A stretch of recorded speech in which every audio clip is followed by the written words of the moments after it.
ஸ்ரீ மகரஜோதி ஐயப்பன் திருக்கோவிலில் கார்த்திகை மாத முதல் நாள் துவக்கத்தில் ஐயப்ப பக்தர்கள் கலந்து கொண்டு அபிஷேக ஆராதனையுடன் படிப்பூஜை செய்து வழிபாடு நடைபெற்றது. திருவாரூர் மாவட்டம் என்கண் ஸ்ரீ சுப்பிரமணிய சுவாமி ஆலயத்தின் மேற்கு ரத வீதியில் அமர்ந்து அருள்பாலித்து வரும் ஸ்ரீ மகரஜோதி ஐயப்பன் திருக்கோவிலில் கார்த்திகை மாத முதல் நாளையொட்டி இன்று காலை ஐயப்ப பக்தர்கள் கழுத்தில் துளசி மாலை அணிந்து விரதத்தை துவக்கினர்.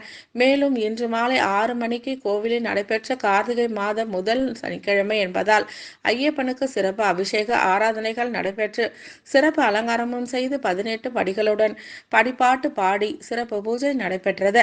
அதன் பிறகு தீபாராதனை காண்பிக்கப்பட்டு பக்தர்களுக்கு விபூதி, குங்குமம், பிரசாதம் மற்றும் அன்னதான பிரசாதமும் வழங்கப்பட்டது. பக்தர்கள் கலந்து கொண்டு சுவாமிகள் தரிசனம் செய்தனர்.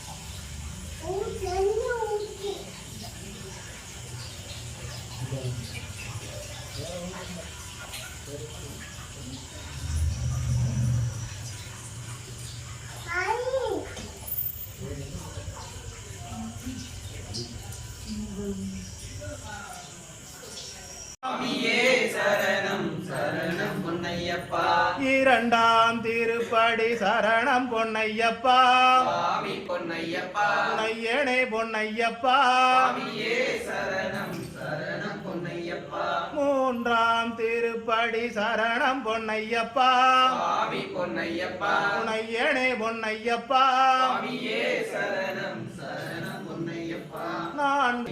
15ஆம் திருப்படி சரணம் பொன்னையப்பா, பொன்னையப்பா, பொன்னையனே பொன்னையப்பா, சரணம் சரணம் பொன்னையப்பா. 16ஆம் திருப்படி சரணம் பொன்னையப்பா, பொன்னையப்பா, பொன்னையனே பொன்னையப்பா, சரணம் சரணம் பொன்னையப்பா. 17ஆம் திருப்படி சரணம் பொன்னையப்பா, பொன்னையப்பா, பொன்னையனே பொன்னையப்பா, சரணம் சரணம் பொன்னையப்பா. 18ஆம் திருப்படி சரணம் பொன்னையப்பா, பொன்னையப்பா, பொன்னையனை பொன்னையப்பா, சரணம் சரணம் பொன்னையப்பா. படி 18 சரணம் பொன்னையப்பா.